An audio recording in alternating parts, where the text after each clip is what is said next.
it isn't just that these Russian and Belarusian players are being banned or preposterously not allowed to play under their flag, or that they have to sign oaths denouncing their own government. They are being, in every press conference they appear at, required, demanded, hectored to denounce their own government, even though we're constantly told that Russia and Belarus are among the most oppressive regimes in the world. How is it that you can claim, on the one hand, that individual athletes have a responsibility to denounce their own government, or that they have a responsibility to speak out against the war because that will help stop the war, but on the other claim that their governments are uniquely repressive? You're actually asking them to put themselves and their families in danger as a condition to earn their livelihood. These are people who have worked their entire lives to play tennis for 10 years to earn an income,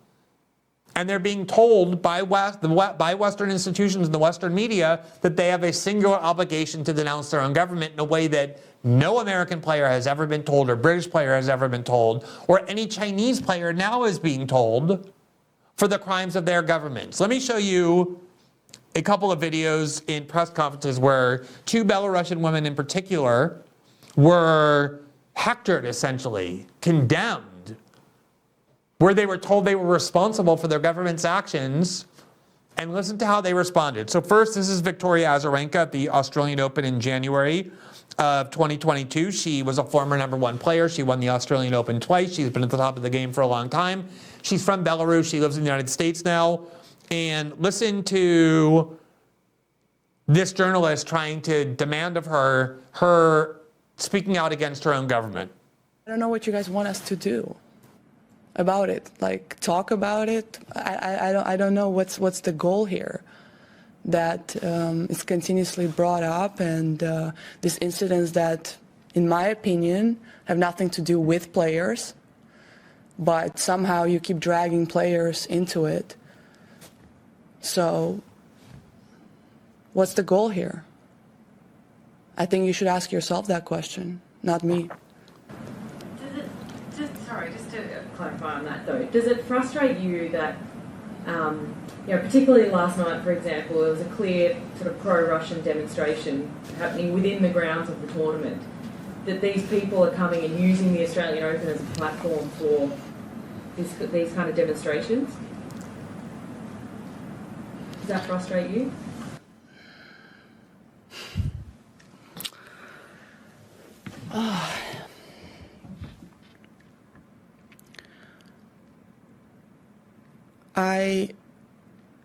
Whatever the answer I'm going to give it to you right now, it's going to be turned whichever way you want to turn it to.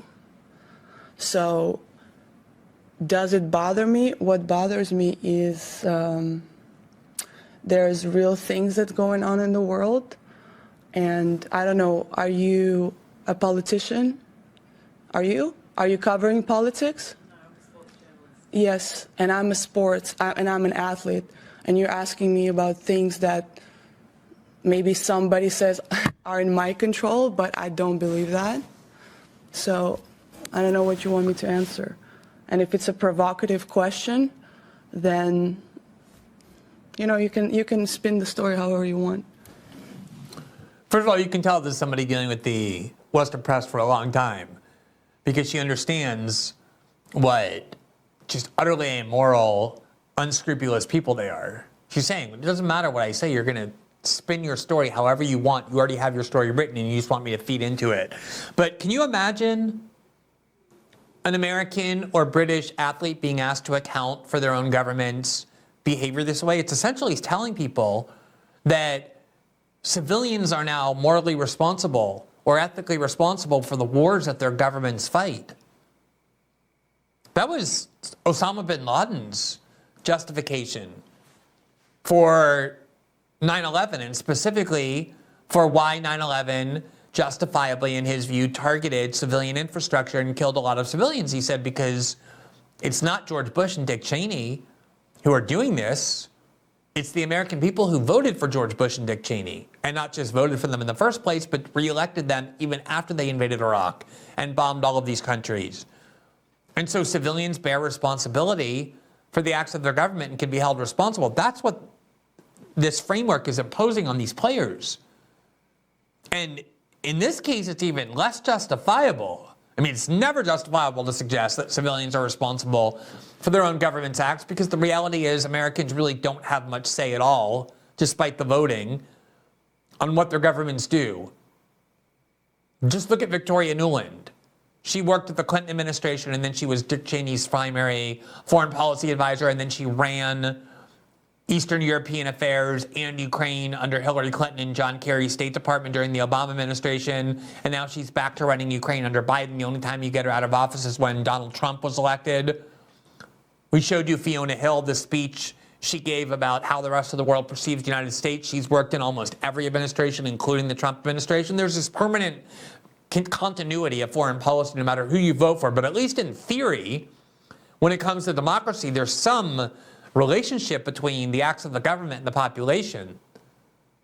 And that was Osama bin Laden's argument. That's what they're using. But in this case, we're talking about Russia and Belarus, which are not democracies. So to claim on the one hand that these are oppressive countries, and on the other tell these individual athletes that they somehow bear responsibility for the acts of their government is an incredibly dangerous thing to do. But if you want to do it, why isn't it applied to American and British athletes? Why isn't it applied to Chinese athletes? Or any number of other countries around the world. Now, in the Australian Open, that same tournament, the player that ended up winning was Aryna Sabalenka, who is a Belarusian player. She was banned from Wimbledon the prior year, which shows you what Wimbledon did to itself. She's obviously one of the best players in the world. She just won the Grand Slam in the first Grand Slam of the year. Who knows what would have happened had she been able to play in Wimbledon 6 months earlier. And here she was being asked with the trophy beside her after she just won the Australian Open, the pinnacle of her career achievement at the age of 24. So, you have to remember as well the age of these athletes. These are not 40, 50, 60-year-old people. She's 24 years old. And yet, here's the Western press essentially insisting she bears responsibility for what Belarus is doing in Ukraine. Did missing Wimbledon make this any sweeter for you, that this victory comes and you're able to play a slam and win a slam like this in this kind of fashion? I mean, missing the Wimbledon was really tough for me, and it was a tough moment for me. But I mean, I played US Open after, and it's not about Wimbledon right now. It's just about the hard work I've done, and yeah, it's just about the hard work I've done. Okay, James. You said on Friday that if you won, you'd say what it was like to win as a neutral athlete. So I'm asking that question again, I guess. Is it strange to win it and not have your flag somewhere or not have BLR after your name on the trophy? Does that take anything away from it? Sorry, I didn't understand the question. You're not allowed to have Belarus anywhere in the stadium. Okay. And I wonder if that takes anything away from what you've achieved and whether that will make it different back home at all. Well, I think everyone still knows that I'm a Belarusian player, and that's it. So there you have the trophy. It has every country of every winner, including the United States, when the United States was invading and bombing all kinds of countries. And there you kind of see her snickering. But here's a video even more, I think, pernicious. She played her first round match against a Ukrainian player at the French Open just yesterday, and she won her match. And the Ukrainian player opted not to shake her hand, which I think is fine as a symbolic gesture. And the French crowd booed the Ukrainian player for not shaking her hand, which is traditional in tennis. After the match is over, the two players shake hands. It's very unusual for a player not to shake hands. So she wasn't just asked about this. I really want you to listen to the mentality of this reporter who confronted her and the hostility with which she did it. Because again, you see how commonplace this is, and it's the selectivity of this moral framework that I find so striking. So listen to how she was confronted after her first round win at this tournament in France. Aryna, with this, at Roland Garros, you may become the world number one.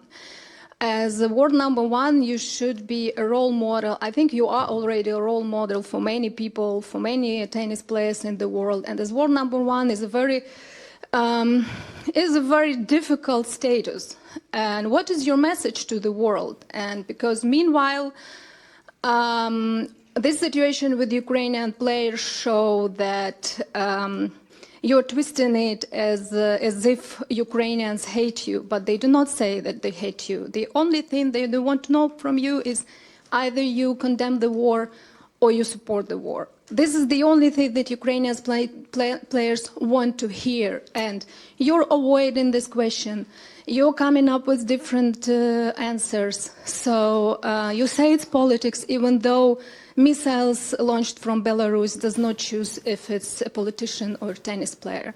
So what is your message as the world number one, and how can you sort it out with Ukrainian players that there is no more words hate or something like that?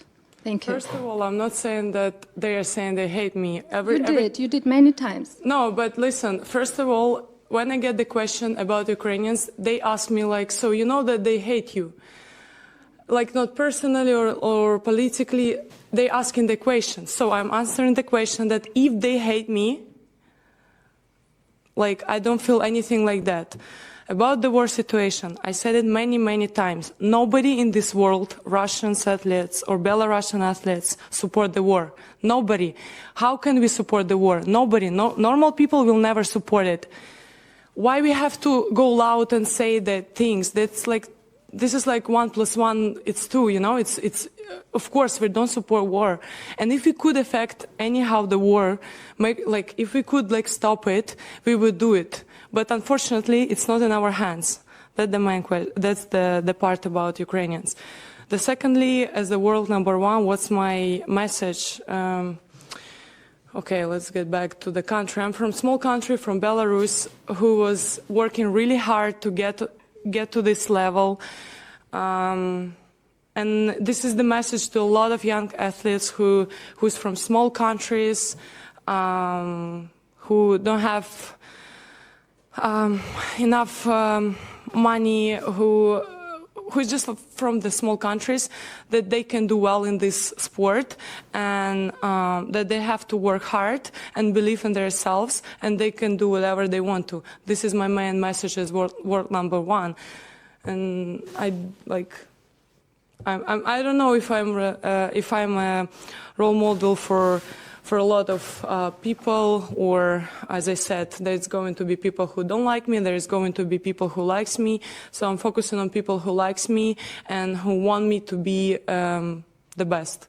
You know, I want to show my best tennis. I want people to enjoy tennis matches, to enjoy my matches. So this is my message, to bring the joy for people. I don't know. Okay, we have time for a couple more questions about the match. We can do right here, 1 and 2.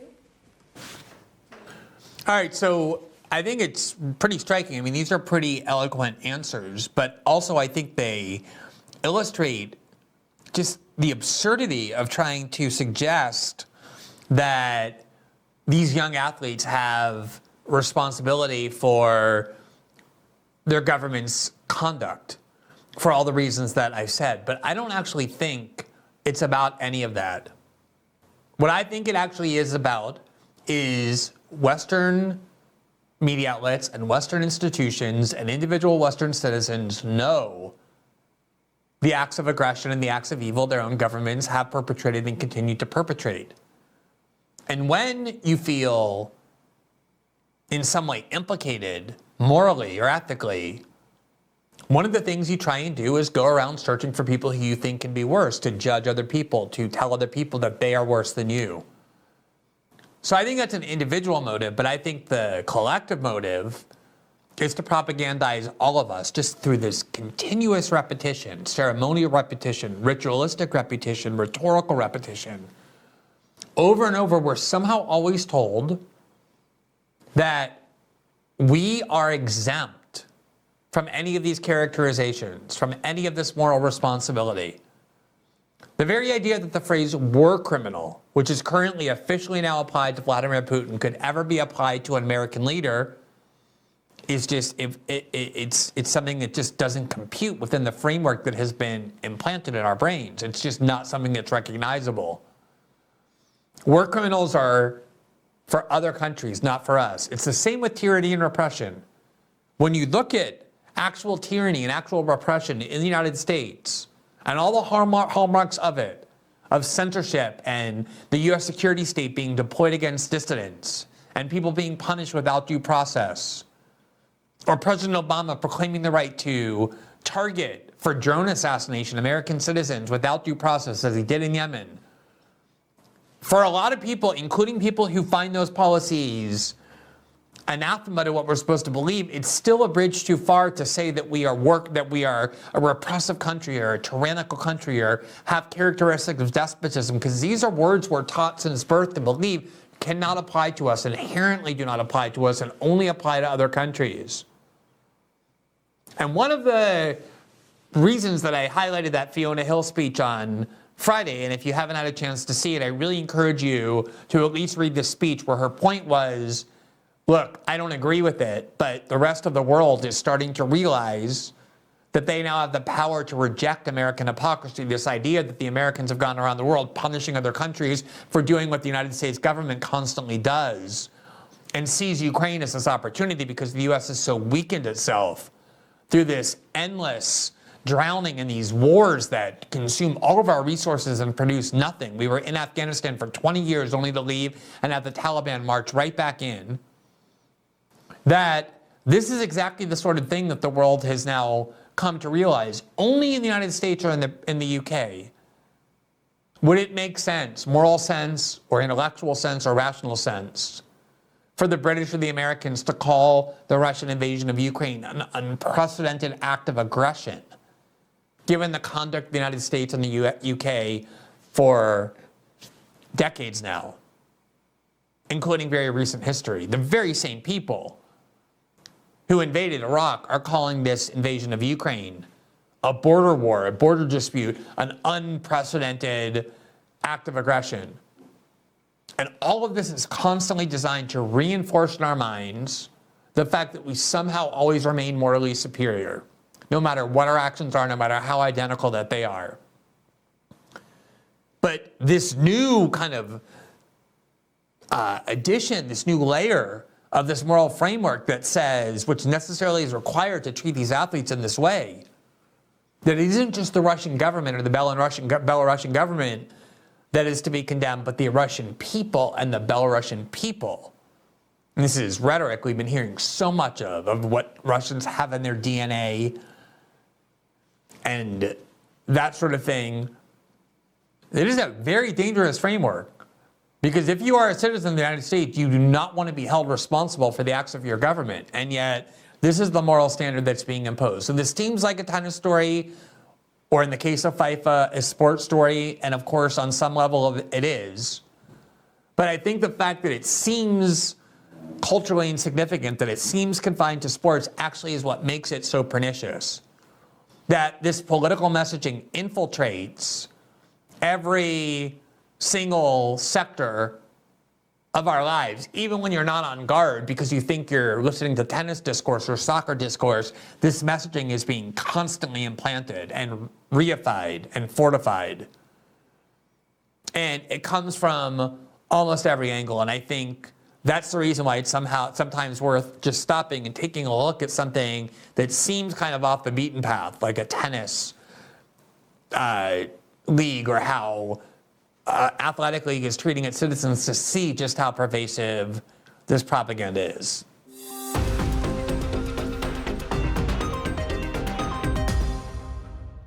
Thanks for watching this clip from System Update. Catch our full shows for free, live weekdays at 7 p.m. Eastern on Rumble, and join our locals community at greenwald.locals.com for all of my written journalism, exclusive after-show Q&As, and more.